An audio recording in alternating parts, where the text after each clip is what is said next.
rope doesn't have to be sexual, right? We enjoy it being that way.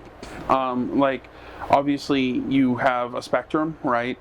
I think all rope is valid, as long as you're doing it in good faith and you're doing it for the right reasons and caring about each other.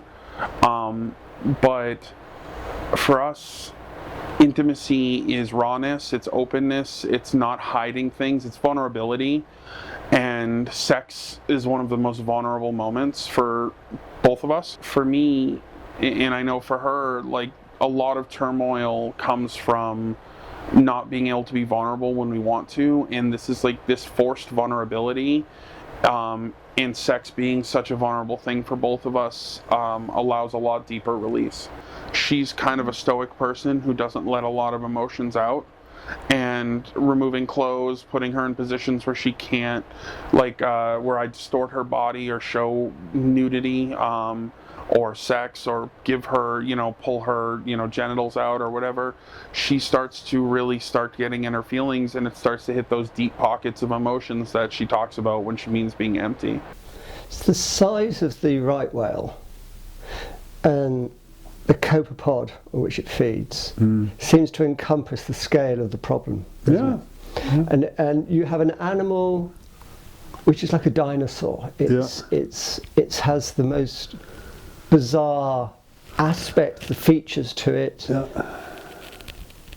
but it has a benevolence to it as well because of its seeming placidity, and because it's going on, and it just makes that link between the vastness of a threatened climate, of a threatened global entity, and us as the copepods in a way.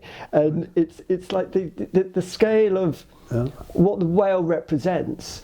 It's no coincidence that the whale is so present in all the creation myths of peoples around the world, and in great books like from Moby Dick to Paradise Lost, to Free Willy, and our relationship to these animals is so fucked up because we can't make the connection, and we can't make the connection between our love for the animals and the fact that love is killing them.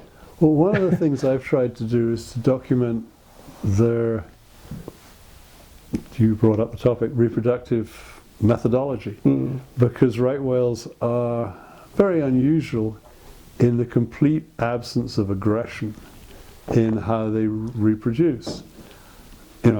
There's no butting of heads. All they do is they have a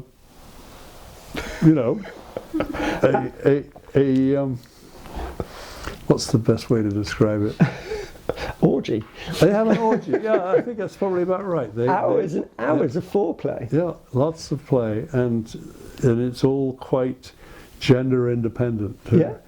So and all this is fueled by things the size of a half a grain of rice. And I've tried really hard to document more of that, and it's not easy, but we haven't done well yet because it's rare. But you see more when the species is doing, when there's more food. So she 2030 was a female. The loss of a female, with all due respect to us males, males are not particularly important with mating that goes on as right whales mate. So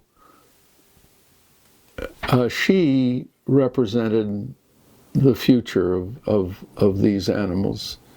They produce only one calf in almost all cases. And males are promiscuous maters. They mate in orgies. So females can produce one. The male basically is responsible for maybe a dozen in any season, who knows. A female is an absolutely critical part of the story. So why do you do it? We didn't sense how vulnerable we were. And on the other hand, we recognized how critically important to the species it is. So those are two pretty